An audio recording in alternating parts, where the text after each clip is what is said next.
Haleluya, jumpa lagi dengan saya Pendeta Reo Panggabean, Oikumene Ministry Jakarta. Apa kabar saudara? Saya berharap saudara selalu dalam keadaan baik, keadaan sukacita, bergembira, terus punya pengharapan di dalam Kristus Yesus Tuhan. Bagian firman Tuhan hari ini terambil dari kitab Matius pasal 24, ayat yang ke-44.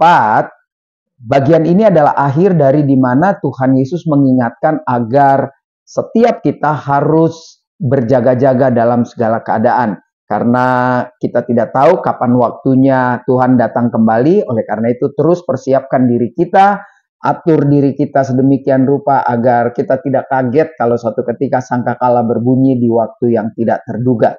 Nah, firman Tuhan di dalam Matius pasal 24 ayat 44 sebagai penutup dari perikop ini dikatakan demikian. Sebab itu, hendaklah kamu juga siap sedia karena anak manusia datang pada saat yang tidak terduga. Nah, bagaimana agar kita bisa siap sedia? Bagaimana agar kita bisa tetap fokus menanti kedatangan Tuhan yang kita tidak tahu kapan itu terjadi? Yang pertama, saudara, terus jaga hidup kita, terus jalani hidup kita dengan kebenaran-kebenaran firman Tuhan. Karena dengan demikian kita akan terus dipimpin, dibimbing dalam setiap langkah-langkah hidup kita melalui kebenaran firman Tuhan itu sendiri. Lalu yang kedua, bukan saja terus kita bersedia dibimbing, dipimpin oleh firman Tuhan, tetapi berikan waktu secara khusus untuk berdoa, untuk memuji Tuhan, untuk kembali tadi saya katakan membaca firman Tuhan secara teratur agar hari-hari kita ini diisi juga hal-hal yang benar. Karena di luar sana banyak sekali berita-berita atau cerita-cerita atau input-input yang masuk dalam hidup kita, isinya tentang kekhawatiran, tentang nggak jelas akan masa depan.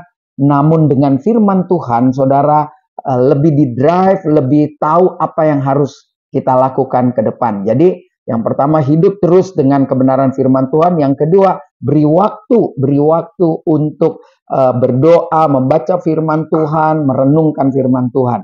Dan yang ketiga saudara, kerjakan setiap tanggung jawab yang Tuhan berikan kepada kita. Jadi panggilan-panggilan atau talenta atau kemampuan yang kita miliki, yang kita tahu itu dari Tuhan, harus kita kerjakan, harus kita pertahankan itu. Kenapa? Karena saya percaya dengan kita fokus mengerjakan panggilan Tuhan dalam hidup kita, maka kita nggak sempat lagi saudara untuk mengurus hal-hal dunia yang remeh-temeh, yang membuat kita tidak bertumbuh, tidak siap menanti kedatangan Tuhan.